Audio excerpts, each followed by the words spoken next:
그 산업안전보건법에 대해서 저번 시간에 우리가 해봤던 게 안전조치에 대해서 조치 사항에 대해서 알아봤죠. 건설 기계의 안전조치 사항에 대해서 알아보고 있습니다. 저번 시간에 이제 양중계에 대해서 했고 이번 시간에는 차량계 하역 운반 기계에서 취해야 되는 안전조치들이 어떤 것들이 있는지 알아봅시다. 차량계 하역 운반 기계, 말 그대로 차량이면서 하역 운반을 하는 기계를 말하는 거죠.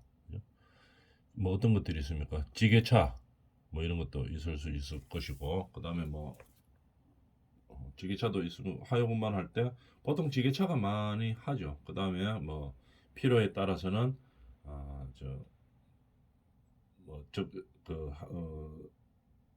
동력원을 이용하지 않고 하는 경우도 있고, 뭐 수동으로 이렇게 내려오는 것도 있죠. 근데 보통 뭐 지게차를 많이 사용하죠. 그때 안전조치가 어떤 것들이 필요하냐 한번 봅시다. 지게차가 차량계 하역 운반 기계라고 대표적인 게라고 할 수는 있는데, 보통 하역 작업을 할 때 이게 지게차에서 사고가 많이 나는 게 뭐냐면은, 지게차가 양쪽 발이 있죠. 양쪽으로 두 개가 들어가서 들죠. 근데 이제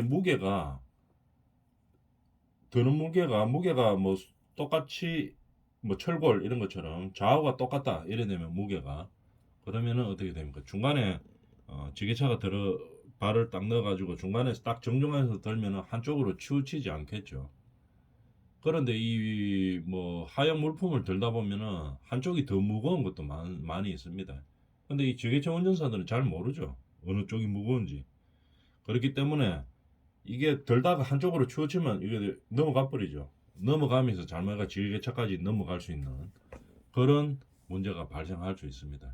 그렇기 때문에 차량용 하역 운반 기계를 사용할 때는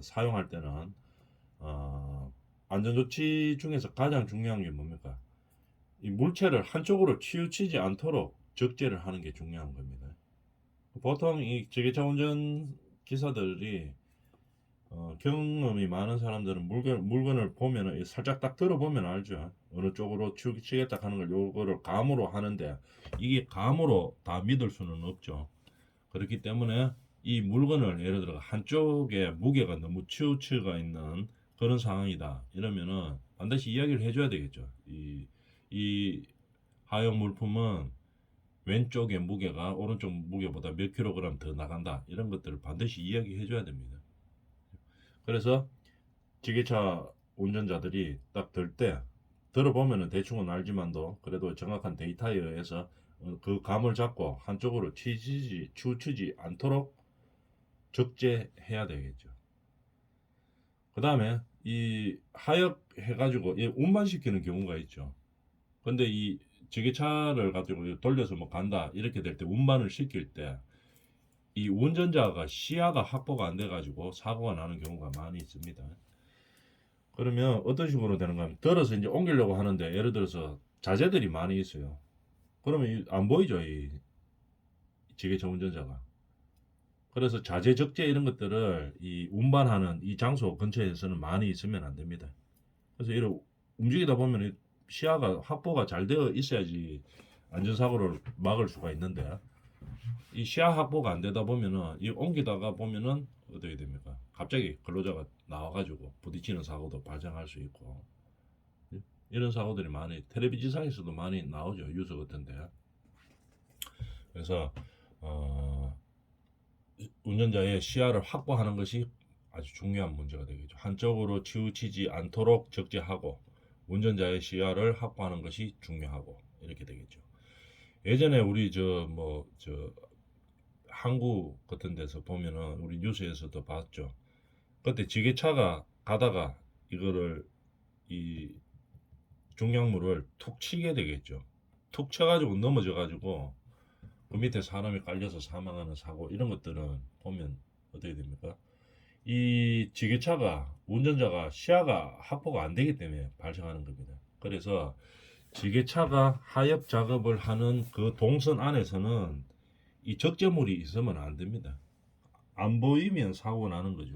사고 날 가능성이 많이 나는 거죠. 그래서 하역 작업을 해서 이동하는 그 동선 안에는 적재물이 없도록 하는 게 중요한 거죠. 그 다음에 지게차 운전자가 반드시 안전띠를 착용해야 되는 것, 이것도 중요하죠. 전복되거나 이런 사고일 때 이 지게차 운전자도 다치면 안 되죠. 그렇기 때문에 반드시 안전띠를 착용하고 있어야 된다는 얘기입니다. 그 다음에 차량계 건설기계 어떤 것들이 있냐면 대표적으로 굴삭기, 포크레인 말하는 거죠. 덤프트럭, 불도저, 이렇게 차량계 건설기계로 대표할 수 있죠. 스스로 움직일 수 있는 기계를 말하는 겁니다. 그래서 이런 차량용 건설기계에서는 안전장비로서는 요 보면은 전조등을 반드시 구비하고 있어야 되겠죠. 자체 등이 있어야 되겠죠. 전조등이 있고, 그 다음에 암석이 떨어질 우려가 있는 위험 장소에서는 견고한 헤드가드를 구비해야 된다. 골삭기나 덤프트럭은 보통 이 사람을 운전자를 보호할 수 있는 것이 되어 있죠. 그 안에 쏙 들어가가 운전석에 딱 앉으면은 보호가 됩니다.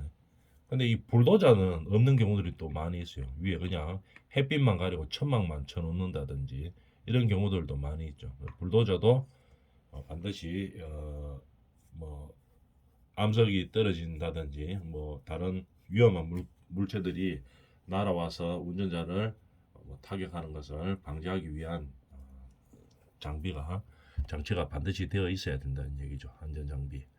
그 다음에 좌석 안전띠는 반드시 착용하고 작업을 해야 되겠죠.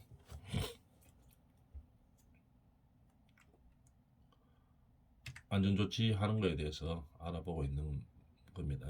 그 다음에 건설 작업에서 많이 사용되는 항타기, 항발기. 항타기는 뭡니까? 우리가 건설 안전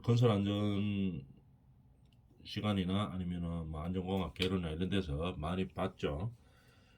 건물을 지으려고 하면은 이게 조그만 건물에는 필요 없는데 어느 정도 규모 이상, 보통 한 5층 이상 되는 큰 건물들, 이런 것들은 어느 연면적 얼마 이상 이런 것들은 그냥 매트 기초나 줄 기초로는 약합니다. 그래서 파일을 박죠. 파일을 박아주는데 파일을 맨 땅에다가 파일을 박으려고 하면 뭘 해야 됩니까? 일단 파일이 들어갈 수 있는 구멍을 뚫어야 되겠죠. 그걸 항탁이라고 이야기하죠. 항탁이. 그 다음에 항발기는 나중에 파일을 다 사용하고 나면 이런 걸 빼내는 거죠. 말뚝을 빼내는 거죠. 이런 것들을 항탁이 항발비라고 이야기합니다. 그럼 가만 생각해 보면 기초 공사할 때 그 기초 밑에 이제 들어가는 거죠. 그래서 가만히 있는 땅을 뚫거나 아니면은 거기에 파일을 이제 설치하고 나서 파일을 뽑는 거기 때문에 힘이 상당히 많이 가해집니다. 그죠? 그러면은 자체 힘이 가해지는 거는 자체 동력으로 하면 되는데, 항탁이나 항발기 동력으로 하면 되는데, 문제는 뭐냐 하면은 이 집안이 어떠냐, 단단하냐 안 단단하냐, 연약 집안이냐 아니냐, 여기에 따라서 사고가 많이 나죠. 항탁이 항발기를 사용할 때는 집안에서 사고가 많이 납니다. 왜냐하면 힘이 많이 가해지기 때문에. 땅을 파는 것도, 뚫어서 파는 것도 어떻게 됩니까? 때려서 파는 거가 되겠죠. 항탁이니까 때리는 거죠. 때려서 박을 때도 그러면 힘이 상당히 많이 들어가죠. 이 항탁이나 항발기가 서서 있는 집안이 연약 집안이면은 잘못하면 넘어집니다. 힘이 많이 가해지는 기계이기 때문에. 항발기도 마찬가지죠. 이 파일을 뽑으려고 하면은 힘이 상당히 많이 가해집니다. 그리고 힘이 많이 가해지기 때문에 이 항탁이나 항발기를 세워놓은 집안이 연약 집안이면은 잘못하면 넘어지거나 전복되거나 해서 큰 사고로 이어질 수가 있죠. 그래서 항탁이 항발기를 설치할 때는 반드시 집안의 상태가 중요한 거죠. 연약 집안이면은 안 됩니다. 어떻게 해야 됩니까? 집안을 개량을 해야 되겠죠. 집안을 바꿔줘야 됩니다. 연약하지 않은 집안으로, 강한 집안으로 만들어줘야 되겠죠. 보통 어떻게 많이 합니까? 연약 집안인 경우에는 어떻게 됩니까? 두드리죠. 집안을 막 두드립니다. 두려가지고 강성이 높도록 강한 집안으로 만들어 주는 거죠. 아니면은 두드려만 가지고 안 된다. 그러면 어떻게 됩니까? 보통 취향공법 해가지고 흙을 걷어내 버립니다. 일부 걷어내고 그 다음에 좋은 흙으로 메꿔 주죠. 취향공법 흙을 바꿔주는 겁니다. 그러면 이제 밑으로 꺼지거나 연약 지반이 없어지겠죠.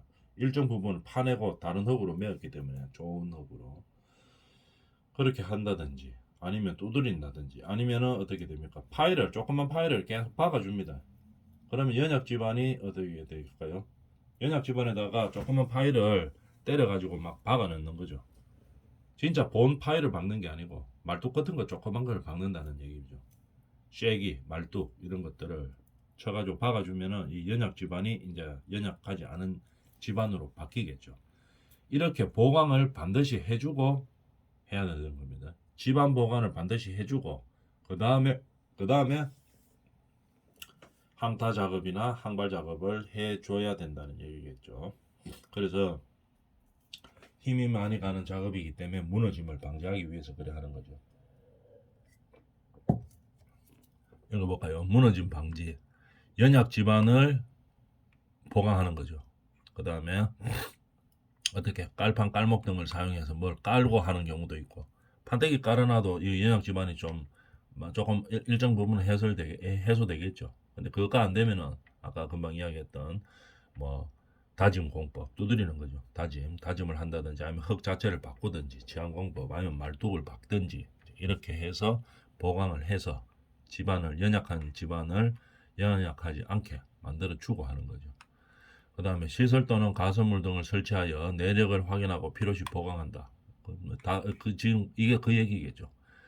그 다음에 미끄러질 우려가 있는 경우 말뚝, 세기 등을 이용하여 고정시키고 그 다음에 버팀대, 버팀줄, 평형추로 안정시키는 경우 각각에 대한 안전조치를 실시한다.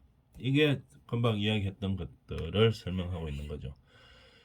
항탁이나 항발기는 이 작업 시에 걸리는 하중이 강하기 때문에 이 지반이 약하면은 사고 발생 위험이 높습니다. 그래서 지반을 보강하는 방법들에 대해서 이야기하는 거겠죠.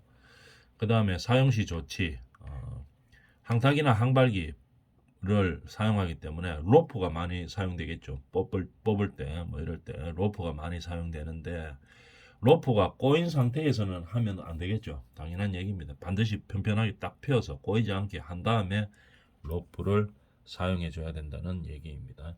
그 다음에 항타기 또는 일발기의 하중을 건 상태로 정지해 두는 경우 장비를 사용하여 제동하는 등 확실하게 정지시켜야 해야 된다.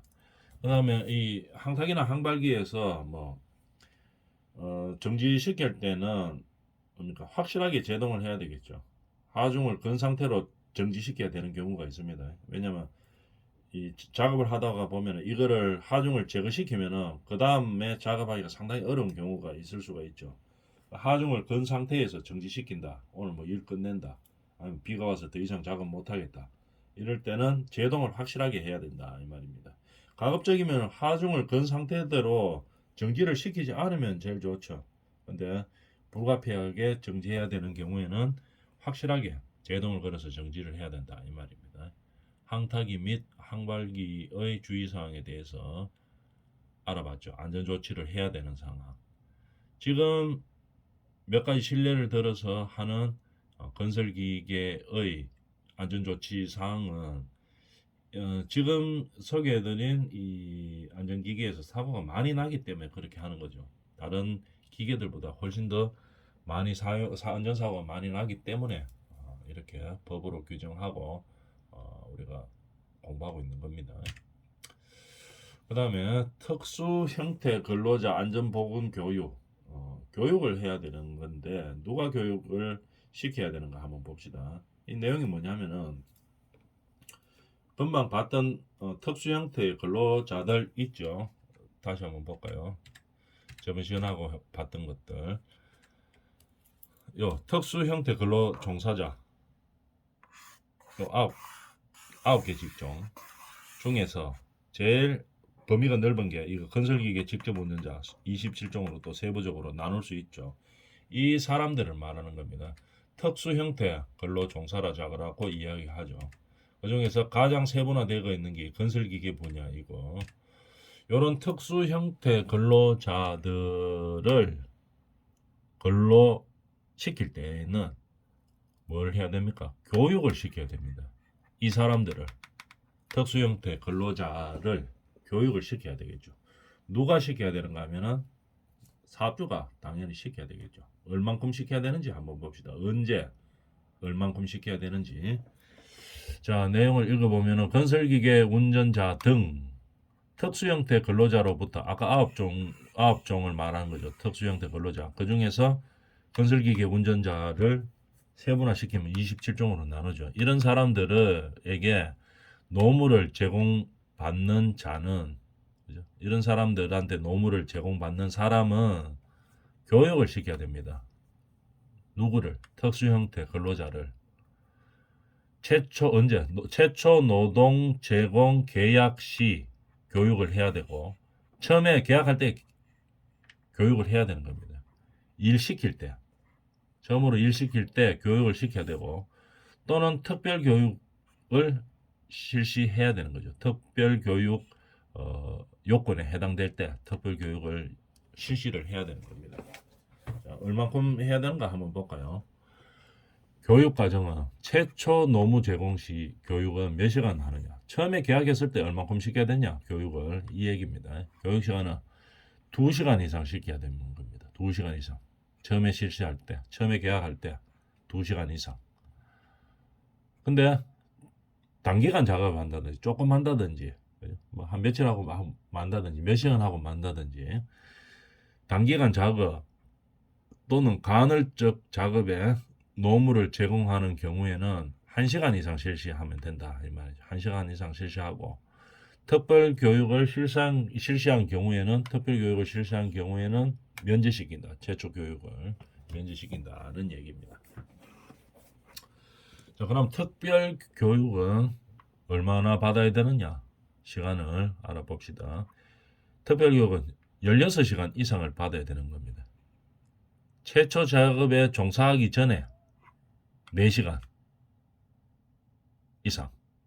그 다음에 12시간은 3개월 이내에 분할하여 실시하는 수 있다 이 말이죠. 처음에 4시간 이상 받고, 처음에 작업 시작할 때 하기 전에 4시간 받고, 나머지 12시간은 3개월 이내에 잘라서 분할해서 실시하면 된다는 얘기겠죠. 그런데 이게 뭐 고정적으로 계속 하는 게 아니고, 단기간 작업 또는 간헐 작업인 경우에는 2시간 이상만 특별 교육을 진행하면 된다는 얘기입니다. 구분할 수 있겠죠. 최초 교육과 특별 교육으로 구분해 봤었습니다. 자, 그러면 교육 내용, 교육을 하긴 하는데 무슨 내용을 교육해야 되느냐 한번 볼까요? 우리가 이 현장에서 사용하는 기계나 기구의 위험성, 그 다음에 작업의 순서, 그 다음에 중요한 동선에 관한 사항을 이야기를 해야 되겠죠.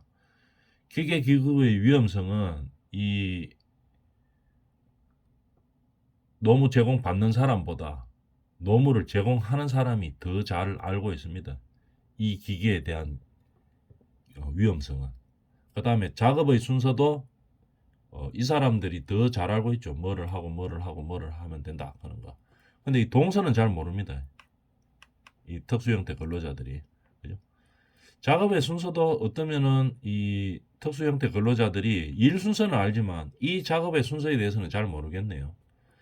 이 근로를 하는 순간에 이 기계를 작동하는 순서에 대해서는 알지만 이 전체 작업 순서에 대해서는 모르죠. 그래서 작업의 순서나 동선에 대해서 교육을 시키는 겁니다. 특히 동선, 어떻게 일을 해야 될 것인지, 다른 작업하고 위험성 있게 부딪히지 않는 동선이 어떻게 된다 하는 거, 이거는 특수형태 근로자가 잘 모르죠. 이 사업주만이 좀 알 수 있는 거죠. 저쪽에서 뭐 하는지 이쪽에서 뭐 하는지 이런 거는 잘 모릅니다. 이 특수형태 근로자들은. 그래서 이런 것들을 교육시키고, 그 다음에 작업 개시 전에 점검사항, 그 다음에 정리정돈, 이게 제일 중요합니다.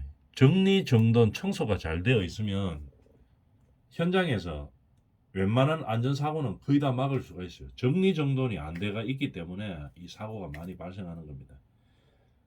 그래서 시야가 확보가 안 되고, 그 다음에 동산에서 긁어쳐가지고 옆에 부딪혀가지고 사고 나고 뭐 이런 것들이 많죠.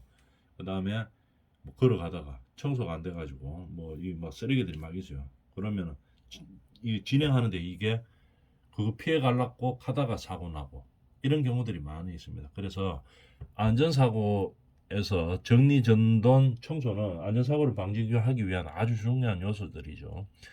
그래서 정리정돈 작업 시에는 어떻게 정리정돈하고 작업이 끝났을 때에는 또 어떻게 정리정돈하고 이런 것들이 아주 중요한 문제이죠. 그 다음에 사고 발생 시에는 긴급 조치를 어떻게 해야 할 것인지 이것도 상당히 중요하겠죠. 그 다음에 이 근로를 함으로써 직업병이 어떤 것들이 발생할 수 있는지, 그 다음에 물질안전보건 자료에 관한 사항, 스트레스 예방, 직무 스트레스 예방, 관리, 일반 관리 이런 것들 다 중요한 내용들이겠죠. 그래서 이러한 내용들의 것들을 특수형태 근로자들에게 교육을 해야 된다는 얘기입니다. 얼만큼? 여기 있죠. 최초 교육 시에는 2시간, 특별 교육은 6시간인데 간헐적이거나 일시적 단기간일 때는 최초 교육은 1시간, 특별 교육은 2시간 이렇게 나가는 거.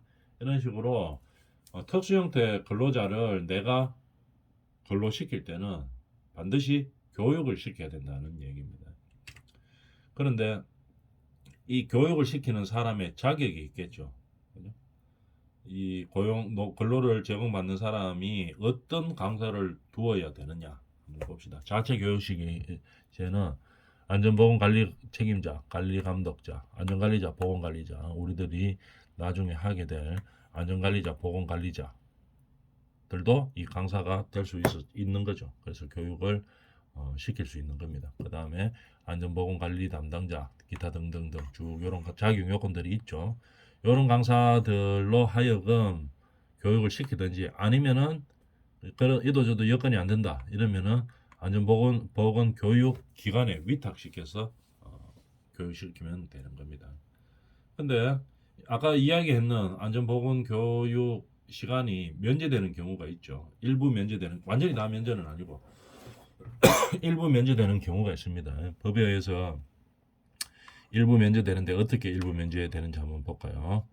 특수형태 근로 종사자, 아까 그런 사람들 이야기했었죠. 그런 종류에 있는 사람들로부터 노무를 제공받는 자는 특수형태 근로 종사자가 최초 노무 제공 또는 변경된 작업에 경험이 있을 경우, 그러니까 최초로 노무를 제공하거나 변경된 작업에 경험이 있는 특수형태 근로자를 고용했을 때 교육 시간을 단축시켜 준다 이 말입니다. 근데 어떻게 그러면 경험이 있어야 되는지 한번 볼까요? 무작정 다 되는 것은 아니고 최초 노무 제공 시에 같은 업종에 6개월 이상 근무한 경험이 있고 이직한 지 1년밖에 안 돼, 1년 안에 있는 사람에게 최초 노무를 제공한 사람. 그러니까 경험이 있는 사람이죠. 이 사람은 우리 현장에서 어떤 근로를 제공하는데 이 특수 형태 근로자가 옛날에 똑같은 일을 6개월 이상 근무한 적이 있어요. 그리고 그 일을 그만뒀는 지가 1년이 안 됩니다.